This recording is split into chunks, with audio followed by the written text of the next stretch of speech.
Oke,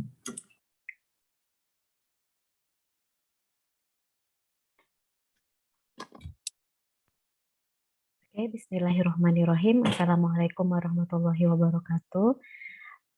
First of all, let's say Alhamdulillahirabbil alamin. We have already gathered to this Zoom meeting in order to conduct our meeting in a 5 and 6 meeting. So I hope that our meeting can be done well for this meeting.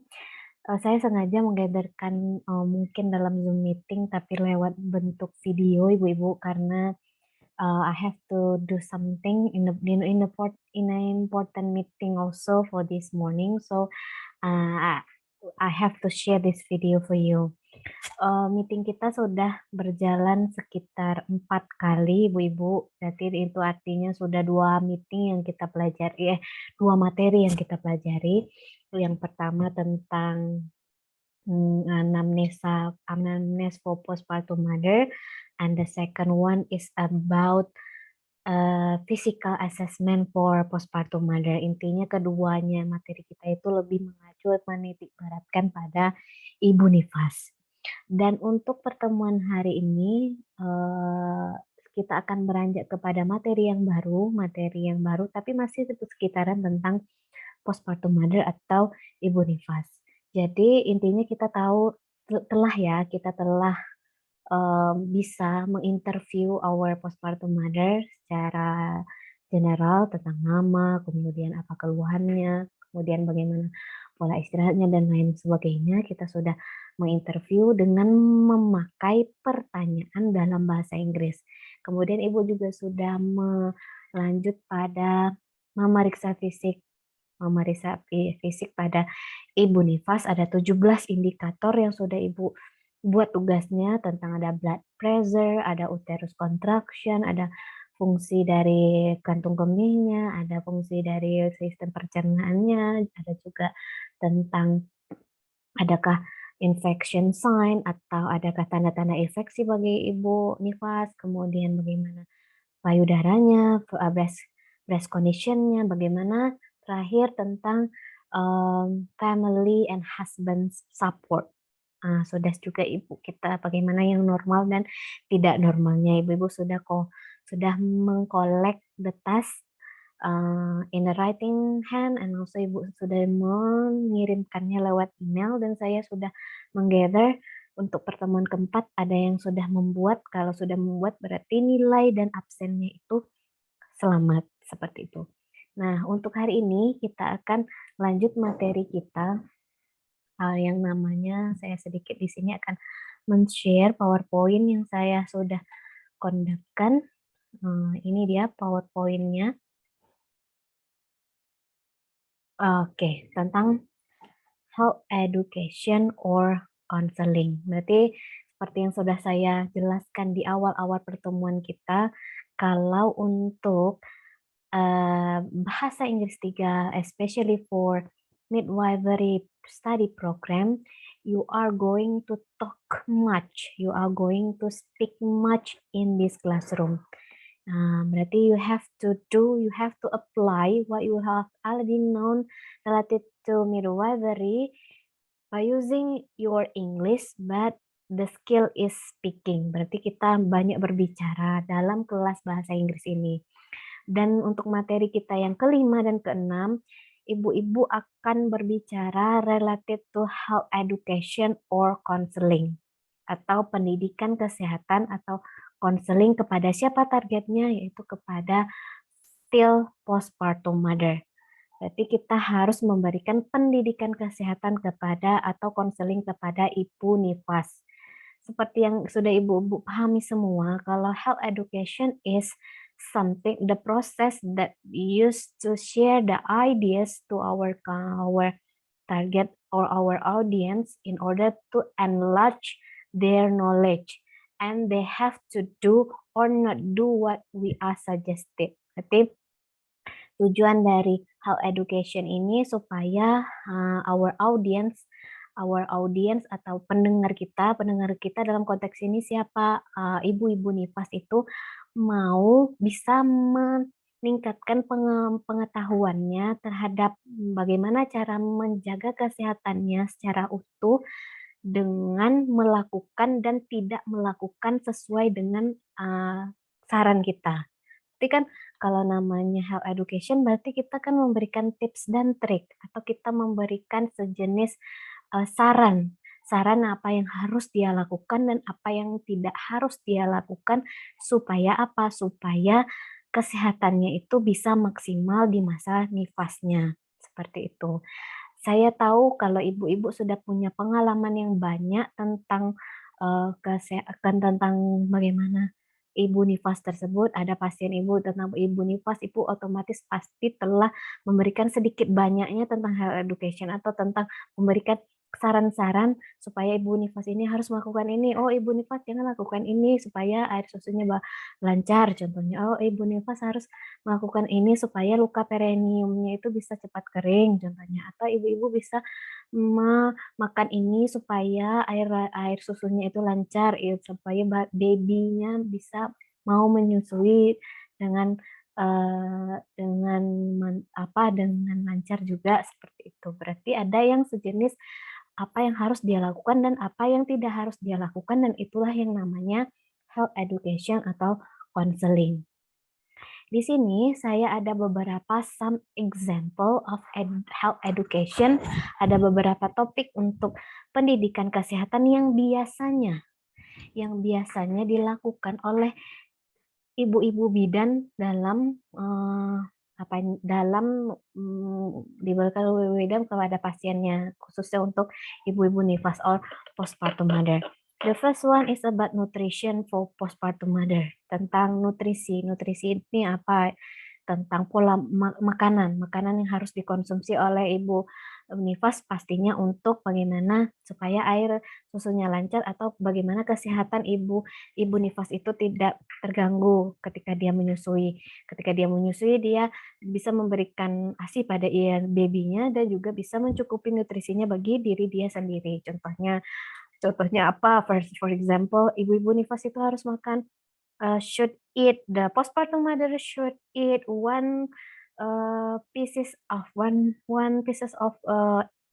chicken, and also 2 pieces of tempe, and one hmm,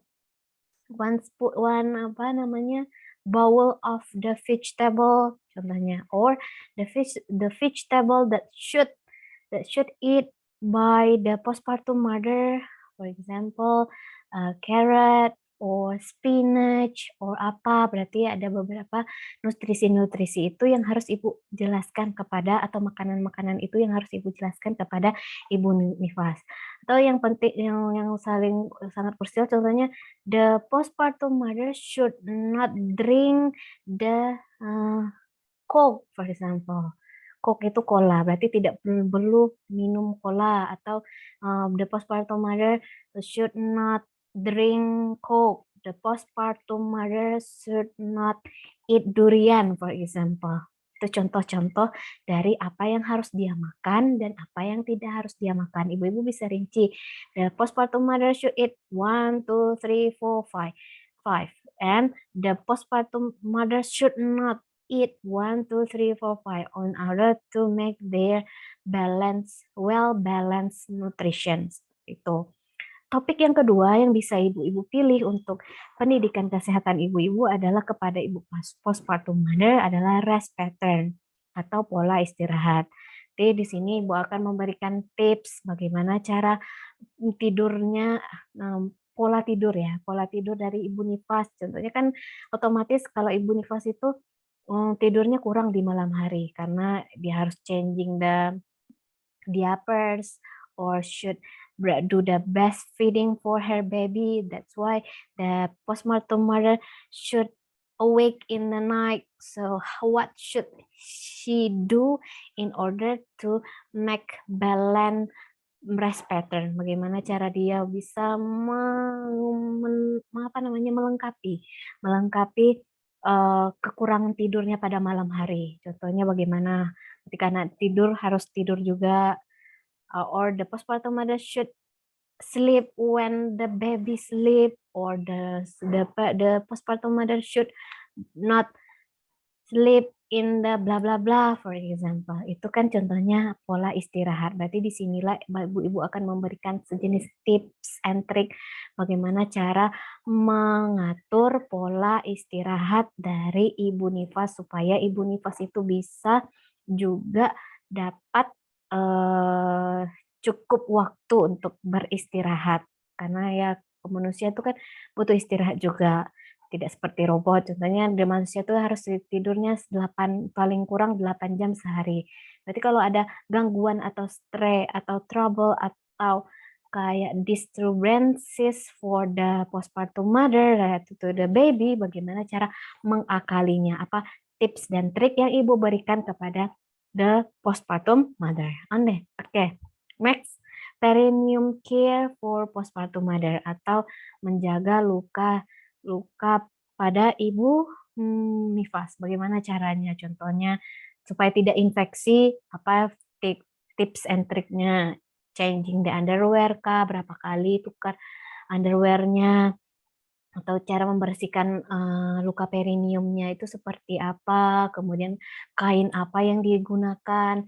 Bolehkah pakai air hangat?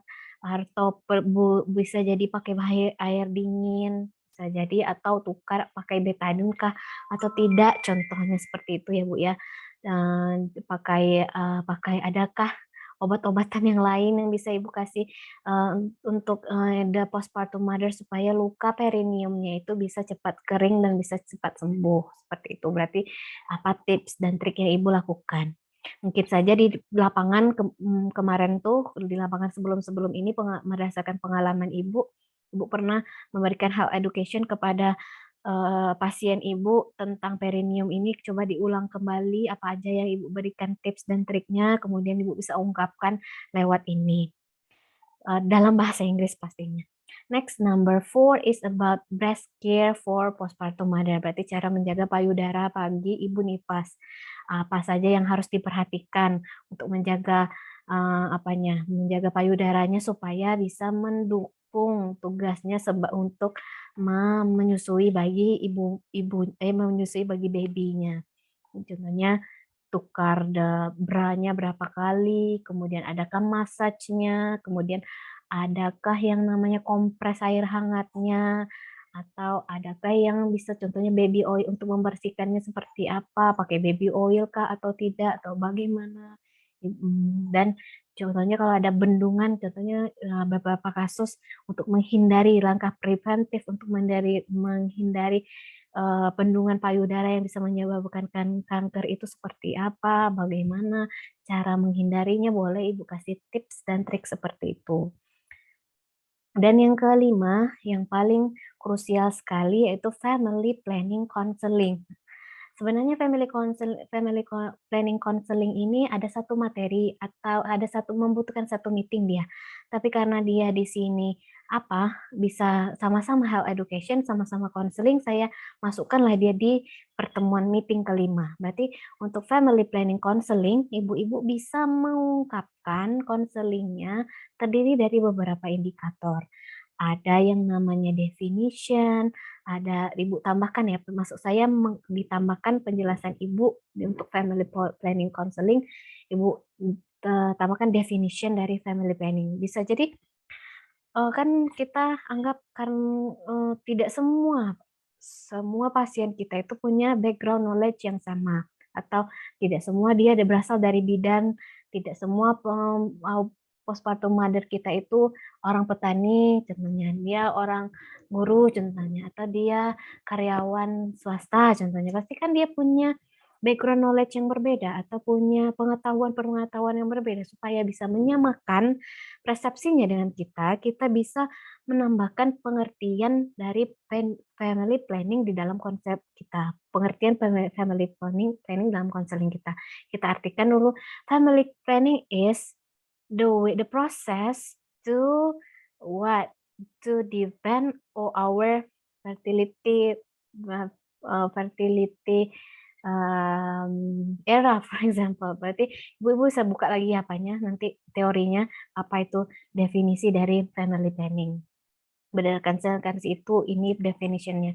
Kemudian ada kinds, Ibu ungkapkan juga kinds atau tipe-tipe, bisa yang hormonal dan non-hormonal.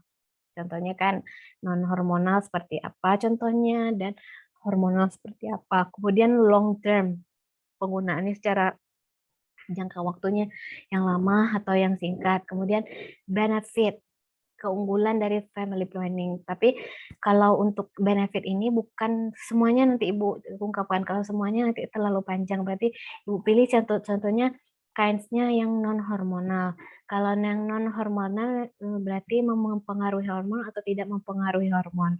Kalau yang non-hormonal yang tidak mempengaruhi hormon, benefitnya contohnya apa? Contohnya apa? Kemudian apa benefitnya? Contohnya salah satu ya, saya kurang tahu. Contohnya IUD. Berarti IUD itu termasuk hormonal dan apakah dia hormonal. Kemudian IUD itu Ibu jelaskan apa benefitnya, apa keunggulannya dari IUD, Ibu rincikan satu-satu. Kemudian apa negatif effect atau side effect dari IUD, Ibu rincikan satu-satu. Berarti cuma Ibu ambil untuk benefit dan negatif effect atau side effect, Ibu ambil satu jenis, kemudian Ibu ungkapkan apa benefit dan apa side effect-nya. Bukan semua kinds itu, bukan semua jenis dari family planning yang Ibu ungkapkan benefit dan negatif effect-nya atau side effect-nya. Nanti kepanjangan nanti. Berarti tidak apa-apa, pilih satu jenis, kemudian ungkapkan apa benefit dan apa negatif effect dari jenis family planning tersebut. Berarti itu contohnya. Berarti udah tergambar ya Ibu-Ibu. Berarti setelah ini you are going to make a task related to give the health education for postpartum mother. Boleh pilih topik yang ada di sini. Antara 5 ini pilih salah satu yang mana Ibu rasanya tertarik untuk memberikan health education-nya. Boleh tentang nutrisi, boleh tentang pola istirahat, boleh tentang luka perineum, boleh tentang breast care, boleh juga tentang family planning. Berarti seperti itu. Bu, pilih salah satu. Salah satu aja, only one. Choose only one what you are going to do, what you are going to give the health education for your postpartum mother. Boleh nutrisi, boleh rest pattern, boleh luka perineum, boleh perawatan payudara, bisa jadi tentang family planning. Berarti ini contoh dan pilih salah satu dari 5. Pilih satu saja. Kemudian pertanyaan selanjutnya, bagaimana cara membahasakannya? Ini dia, contohnya kan saya sudah bilang tadi, Ibu akan memberikan tips dan trik. Tips dan trik cara membahasakannya seperti apa? Seperti ini, contoh, Ibu kan memberikan the postpartum mother, contohnya pilihannya adalah ini ya, breast care contohnya. Nah, harus itu kan berkaitan dengan personal hygiene kan, berarti kalimatnya ini yang akan digunakan. The postpartum mother should, berarti kalimat yang akan muncul adalah modal should ini nanti di kalimat Ibu. Should seharusnya and should not, tidak seharusnya, should not. So you are going to give the sentences related to this one, should not and should not, should or should not.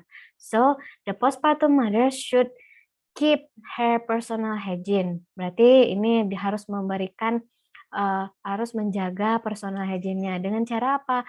The first one, change the underwear regularly. Cara tukar the underwear secara regular. Itu tips yang pertama. Berarti untuk menjaga personal hygiene-nya, tipsnya Ibu beri tukar underwear secara regular. The second one, take a bath twice in a day.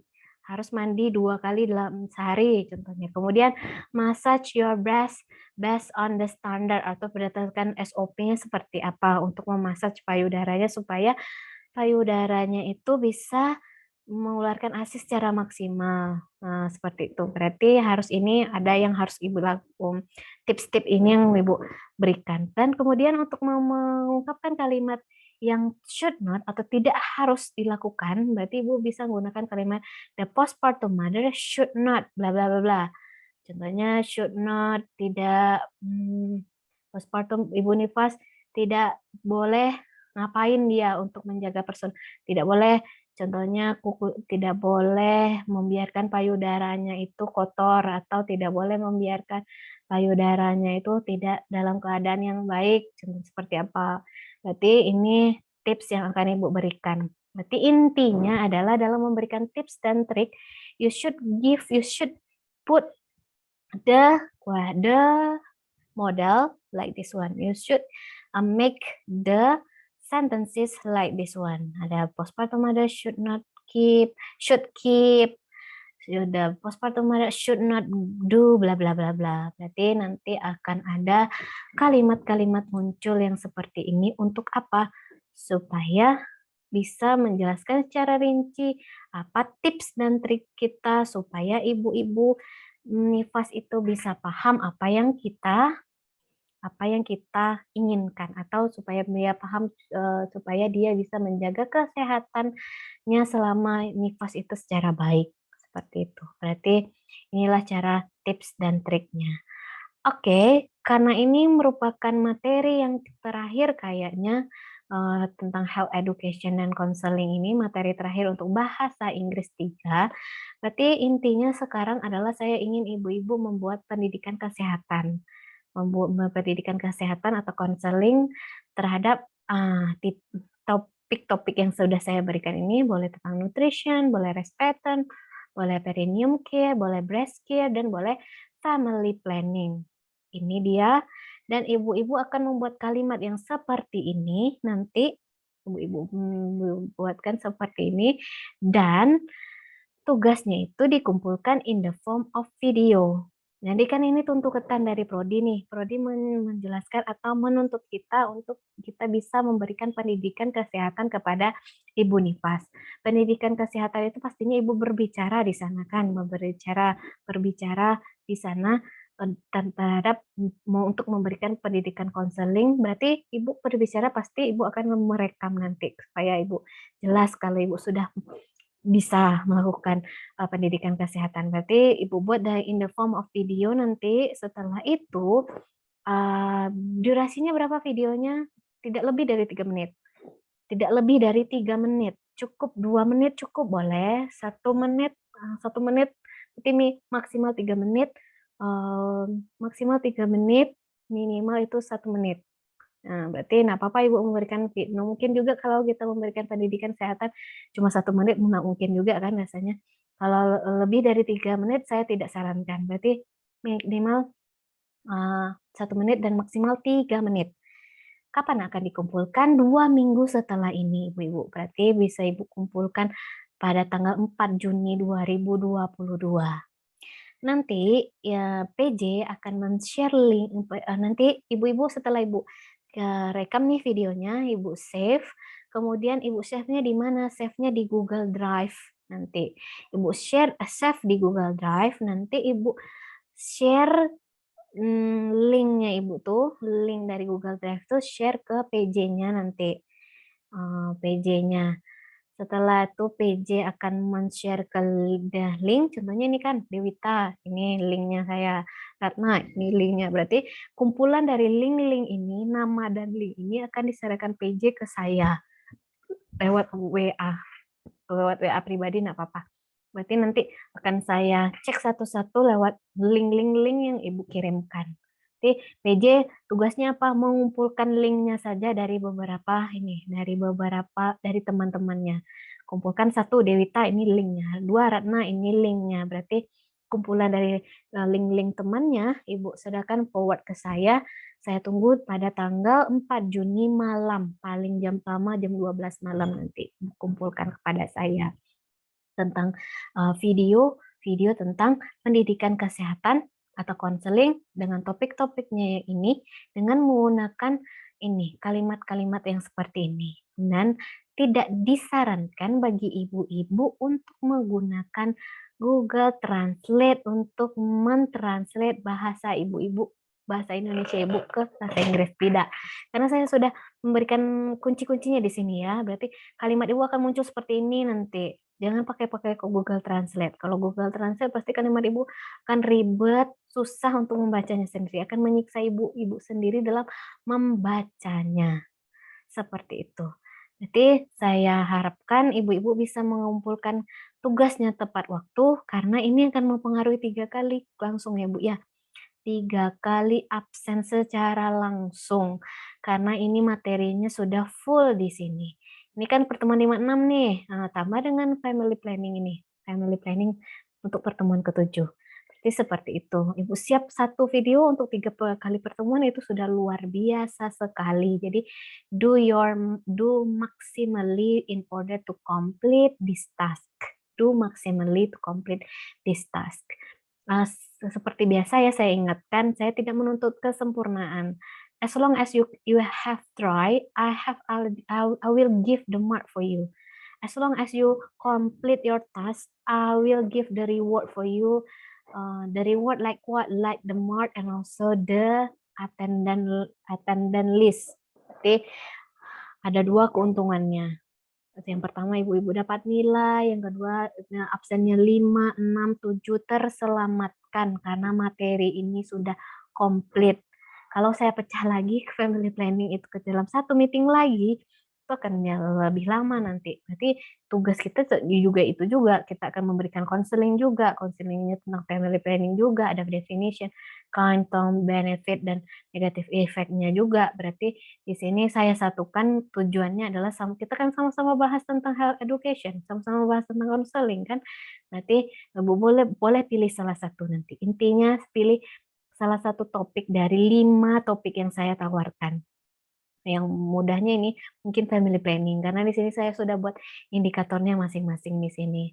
Apa yang akan Ibu bahas ya nanti Ibu bisa cari pengertiannya, Ibu bisa cari ke kinds-nya, Ibu bisa cari apa benefit-nya, bisa cari negative effect-nya, tinggal Ibu berikan konselingnya dan memberikan, penjelasannya. Dan mungkin ada pertanyaan selanjutnya, apakah boleh itu ke pasien memberikan konseling? Ada berarti kita dalam video itu ada 2 orang, atau boleh kita sendiri, kayak saya sendiri nih. Saya sekarang kan memberikan materi secara sendiri, berarti saya di sini artinya saya memberikan monolog nih.